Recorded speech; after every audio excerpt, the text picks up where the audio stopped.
नमस्कार, सुप्रभात। स्वागत एक बार पुनः आप सभी का सब रंग कार्यक्रम में। मित्रों, प्रतिज्ञा के बारे में एक बात हम बहुत सुनते आए हैं, हम सबकी ज़ुबान पे है कि रघुकुल रीति सदा चली आई, प्राण जाए पर वचन ना जाए। कि प्रतिज्ञा ऐसी होनी चाहिए जो प्राण भले चले जाएं, लेकिन हमारा वचन ना जाए। महाराणा प्रताप जी के बारे में प्रसिद्ध है कि उन्होंने प्रण कर लिया था कि जब तक मैं अपना खोया हुआ राज्य नहीं पा लेता, तब तक मैं ज़मीं पे ही सोऊंगा और पत्तल में ही खाना खाऊंगा, यद्यपि वो राजा थे। प्रण सचमुच परिवर्तन ले आता है, प्रण हमें महान बना देता है और प्रण में किन बातों की आवश्यकता है, ये हम आज ज़रूर सुनेंगे, क्योंकि कई बार हम प्रतिज्ञा तो करते हैं, संकल्प तो करते हैं, लेकिन वो पूर्ण नहीं हो पाते हैं।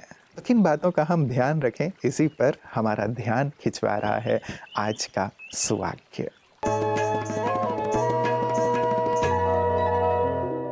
प्रतिज्ञा के दो अंग है, दृढ़ता और सच्ची भावना। कहते हैं जुबान से निकली बात और धनुष से निकला तीर कभी वापस नहीं आते।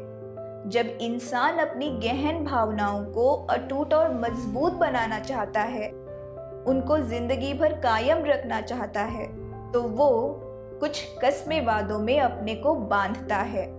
इन वचनों का इतना महत्व होता है कि वो अपना जीवन तक न्यौछावर कर सकता है, लेकिन उन्हें टूटने नहीं दे सकता, क्योंकि वो दिल के बहुत करीब होते हैं। इतिहास भी गवाह है कि राजपूत अपने वचनों के कितने पक्के थे। जहां ईमान सच्चा है, वहां दृढ़ संकल्प भी है, रिश्तों को निभाने का, प्रतिज्ञा की रक्षा करने का। प्रतिज्ञा सिर्फ एक शब्द ही नहीं, लेकिन एक आदेश है स्व के प्रति, कि चाहे कोई भी परिस्थिति क्यों ना आए, हमारा लक्ष्य और उद्देश्य हमेशा अटल रहे, अनंत रहे। तब दिल और दिमाग एक आज्ञा पालन करने के लिए प्रतिबद्ध हो जाते हैं।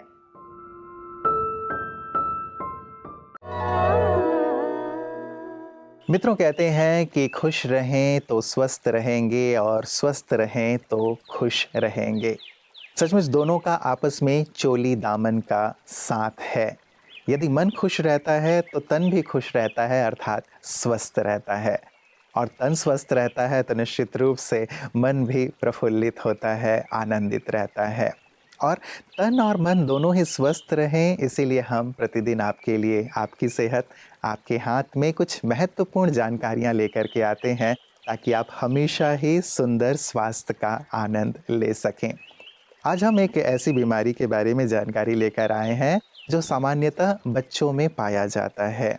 बच्चों में इसे रोड़ा के नाम से जाना जाता है, इस तकलीफ को, जिसमें उनके चेहरे पर लाल निशान हो जाते हैं। ये त्वचा संबंधित संक्रमण है। आइए देखते हैं डॉक्टर साहब इसके बारे में हमें और क्या विस्तृत जानकारी प्रदान कर रहे हैं। ओम शांति फ्रेंड्स। दोस्तों, एक कंडीशन बहुत कॉमन है बच्चों में, स्पेशली जो छोटे बच्चे होते हैं, इन्फेंट्स, और जो 2 से 5 साल के बच्चे होते हैं, जिसको कहते हैं इम्पेटिगो। इम्पेटिगो बेसिकली स्किन का इन्फेक्शन है। माइनर कट्स लग जाते हैं स्किन के टचिंग से, किसी और का टॉवल यूज़ करने से, किसी और के कुछ ऐसे कपड़े पहनने से। जिनको इन्फेक्शन होगा स्टेफिलोकोकस का, तो वो स्किन के अंदर जो होल्स होते हैं उसमें एंटर कर जाता है और वहाँ रेडिश पैच बन जाता है, रेडिश सोर्स बन जाते हैं, और वो जैसे सूजन जैसी लाल रंग की सूजन हो जाती है, और स्पेशली नाक के आसपास और मुख के आसपास। और फिर ये हमारे हैंड्स पे भी जा सकता है, पैरों में भी जा सकता है, और ट्रंक, हमारी जो कमर है उस पर भी ऐसे, या छाती पर भी ऐसे रेड रंग के सोर्स हो सकते हैं। जल्दी ही 2-3 दिन में पस निकलने लगती है, और वो जल्दी ही 1 हफ्ते में लगभग सूख जाते हैं। ऊपर जैसे शहद जैसी एक क्रस्ट, एक उसका स्कैब बन जाता है। कभी भी ऐसा कभी इन्फेक्शन हो तो तुरंत डॉक्टर से सलाह लें, और इसमें antibiotics, usually penicillin group of drugs लेने से जल्दी से हम ठीक हो जाते हैं। तो यूजुअली 1 दिन के बाद ही अगर हमारी एंटीबायोटिक हमने शुरू कर दी, तो 1 दिन के बाद ये इन्फेक्शन दूसरों को नहीं फैल सकेगा। दोस्तों, इससे बचने के लिए बस ये ध्यान रखना है आपको कि अपनी स्किन की हाइजीन, अपने हाथों की हाइजीन, और अपने क्लोथ्स और टॉवल की हाइजीन अच्छी रखें, तो आप इससे बच सकेंगे। ओम शांति। मित्रों, वड़ा बहुत ही कॉमन है हमारे उत्तर भारत में, दक्षिण भारत में भी हम इसका आनंद लेते हैं। बड़ा पाव हो या फिर दही बड़ा हो, कई प्रकार के बड़े होते हैं और इसके बारे में एक बहुत सुंदर सी बात भी कही जाती है कि बड़ा बड़ा कैसे बना, और वो बहुत प्रेरक है हम सब के लिए। बड़ा, जो दही बड़े की बात मैं कर रहा हूँ, रात भर दाल को भिगाया जाता है, उसके बाद सुबह उस दाल को पीसा जाता है, पीसने के बाद उसे फेंटा जाता है, बहुत ज़बरदस्त उसकी फिटाई होती है, और फेंटने के बाद उसको गरम गरम तेल में डाल दिया जाता है, तब जाके जो बाहर बन के निकलता है वो बड़ा होता है। उसके बाद भी आगे कई प्रोसीजर हैं, लेकिन आप देखें कि बड़ा बड़ा बनने के लिए कितना त्याग करता है, कितना सहन करता है और कितनी लंबी प्रक्रिया है। जीवन में भी जो बड़े बने हैं, जो शिखर पर हैं, सचमुच उन्होंने भी बहुत कुछ किया है, तब वो बड़े बने हैं।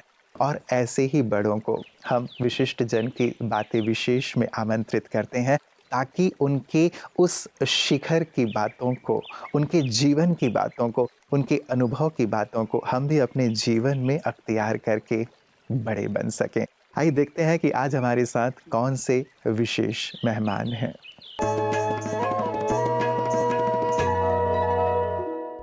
So a person is not thinking about anybody else but about himself or herself. Comes to Brahma Kumaris, you cleanse the heart and the mind and the soul. When the mind and heart is cleansed, you stop thinking about yourself. You start thinking of other people. When you meditate, when you do things, so the wrong vibes, the negative vibes go out, good vibes come in. So what does a good vibe say? You see a problem with somebody, you want to help. You see a need in the community, you want to help. That's exactly what Rotary is doing. So where you cleanse the mind, that person, I would say, would become an excellent Rotarian. So you can send those people to us and we'll make them Rotarians and they will start serving. So you would have done the foundation and we would have built the edifice of service. When you find the rat race is bothering you, stop thinking of yourself, start thinking of other people. You'll find peace in life. Show me one statue of a man or a woman built anywhere in the world, beneath which is written, we have built this statue because this man thought of himself only. These are all statues of people who thought of other people. Life is about thinking of other people.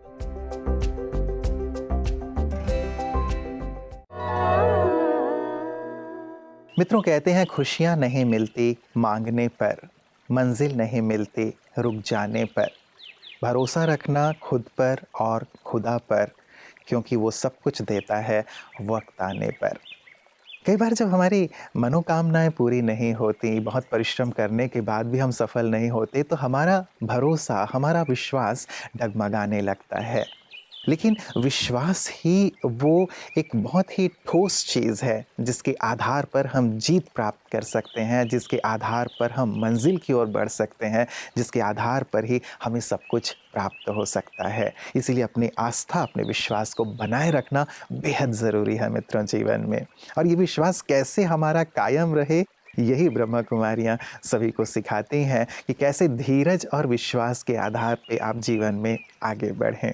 आइए देखते हैं piece news highlights में उनके इन्हीं सेवा कार्यों को।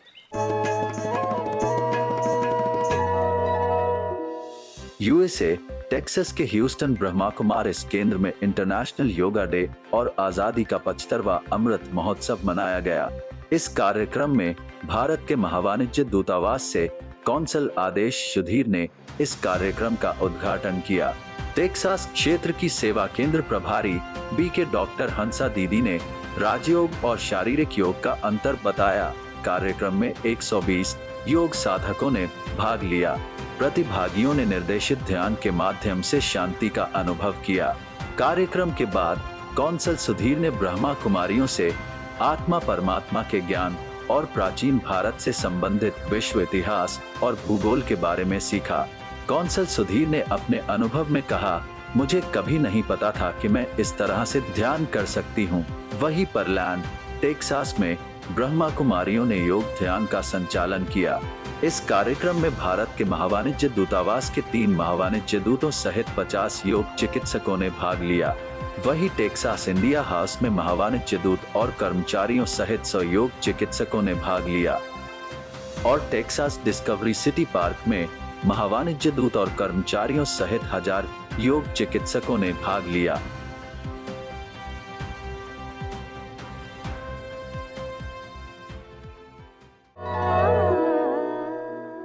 मित्रों, शुरुआत हमने प्रतिज्ञा या संकल्प से की थी।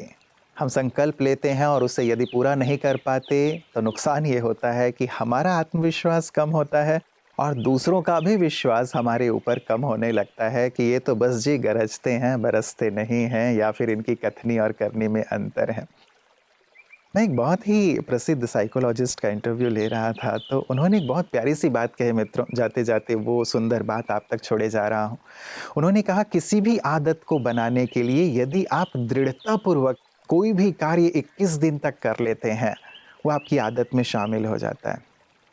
और यदि किसी आदत को आप छोड़ना चाहते हैं, बुराई को, तो 21 दिन तक थोड़ी दृढ़ता रखें और उसे 21 दिन तक ना करें तो वो आपकी आदत में शामिल हो जाएगा, वो आपके जीवन से निकल जाएगा। तो अच्छी आदतें भी बनाई जा सकती हैं और बुरी आदतों को भी छोड़ा जा सकता है। क्यों ना हफ्ते हफ्ते करके हम इसकी शुरुआत करें, ताकि हमारा भी विश्वास बढ़ता चले और औरों के विश्वास को भी हम जीत सकें। तो प्रतिज्ञापूर्वक अपने जीवन में सकारात्मक परिवर्तन लाते चलें इन्हीं मंगल कामनाओं के साथ।